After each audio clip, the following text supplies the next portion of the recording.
লখিমপুৰত বিজেপিৰ ভিতৰ চৰত লাগিছে কন্দল।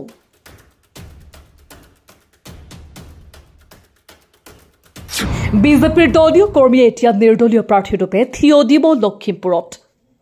বিজেপিৰ দলীয় কৰ্মীক পঞ্চায়ত নিৰ্বাচনত আঞ্চলিক পঞ্চায়তৰ সদস্যৰ টিকেট নিদিয়াক লৈ লখিমপুৰ জিলা বিজেপি কাৰ্যালয়ত ক্ষোভিত হৈ পৰিছে সোৱণশিৰি পঞ্চায়তৰ বিজেপি কৰ্মীসকল। বিজেপি কৰ্মীৰ বিপৰীতে গণশক্তিৰ সদস্যক আঞ্চলিক পঞ্চায়তৰ সদস্যৰ বাবে টিকেট প্ৰদান কৰাৰ কাৰণে ক্ষোভিত হৈ পৰিছে বিজেপিৰ কৰ্মীসকল। আজি জিলা বিজেপি কাৰ্যালয়ত সোৱণশিৰি পঞ্চায়তৰ মুঠ 11খন বুথ কেন্দ্ৰৰ সদস্যই উপস্থিত হৈ সিদ্ধান্ত গ্ৰহণ কৰে।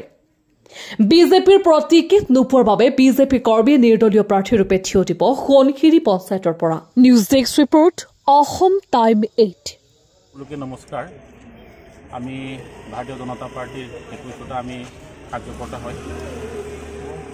আমি সোৱণশিৰি গাঁও পঞ্চায়তৰ আমি বিশেষভাৱে অহা আগন্তুক পঞ্চায়ত নিৰ্বাচনৰ কাৰণে আমি দলীয়ভাৱে আলোচনা কৰি জিলা কমিটি মণ্ডল কমিটিৰ লগত আলোচনা কৰি আমি কেণ্ডিডেট থিয় কৰাইছিলোঁ আৰু সেইমতে নমিনেশ্যন দিয়াবৰ কাৰণে অলৰেডি আমি যোগাৰ কৰি আছিলোঁ যোৱাকালিলৈকে।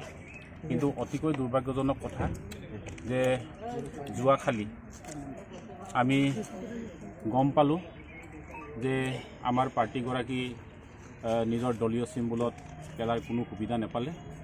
সেইকাৰণে আমি অতিকৈ দুখ পাইছোঁ। আজি আলোচনাও কৰিছিলোঁ যে জিলা পৰিষদটো সন্মিলিত গণশক্তি অসমৰ কেণ্ডিডেটক আমি সমৰ্থনো জনাইছিলোঁ, তাত আপত্তিও জনোৱা নাছিলোঁ। আমি ৱেলকাম জনাইছিলোঁ। কিন্তু আমাৰ এটা দুখ লাগিছে যে গুণাহতী আৰু সোৱণশিৰি পঞ্চায়তটো আমাক আঞ্চলিক পঞ্চায়তত দিবৰ কাৰণে আমি যোৱাকালিলৈকে সেই সিদ্ধান্ত কৰাৰ পিছতো কিন্তু যোৱাকালি কি কাৰণত আমাৰ এই সোৱণশিৰি গাঁও পঞ্চায়তৰ আঞ্চলিক সদস্যগৰাকীক আজি নমিনেশ্যন দিয়াৰ পৰা যিটো বঞ্চিত কৰিলে এইটো সঠিককৈ আমি দুখ পাইছোঁ। গতিকে আজি আমি জিলা কমিটি বা জিলা কাৰ্যকৰ্তাৰ লগত আমাৰ প্ৰেচিডেণ্টৰ লগত আলোচনা কৰি সেই সিদ্ধান্ত কৰিছোঁ। অহাকালিলৈ আমি নিজাববীয়াকৈ আমি নমিনেশ্যন দিবৰ কাৰণে আমি সিদ্ধান্ত লৈছোঁ।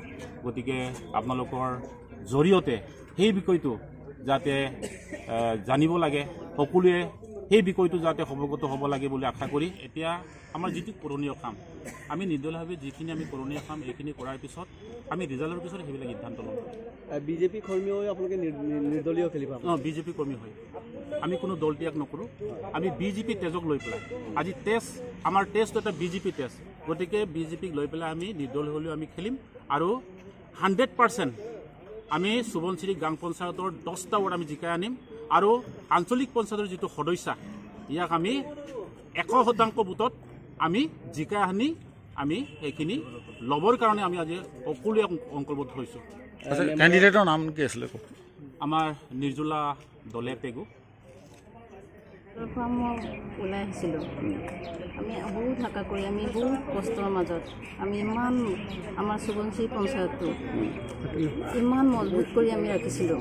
তাৰপৰা আমি ইমান আশা কৰি ওলাই আহিছিলোঁ। তাৰপৰা এতিয়া আমাক টিকেটটো নিদিলে।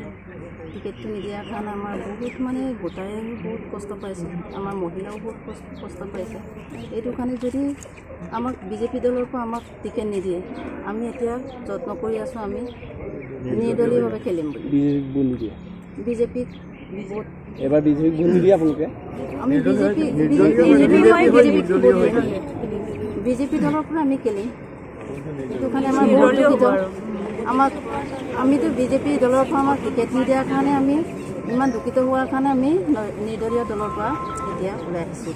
আমাৰ বহুত দুখ আছে আমাৰ বিজেপি চিহ্নটো আমি নোপোৱাৰ কাৰণে।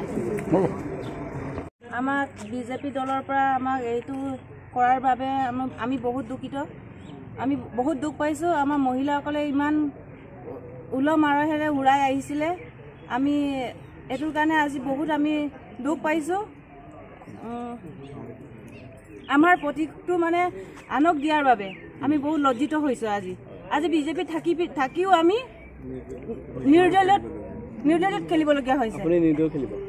নিৰ্দলীয় হৈ খেলিব নহয় আমাৰ কেণ্ডিডেটটো এতিয়া বিজেপি প্ৰতীক মতে খেলিব নোৱাৰাৰ বাবে আমি নিৰ্দলীয় মতে খেলিব লাগিব আৰু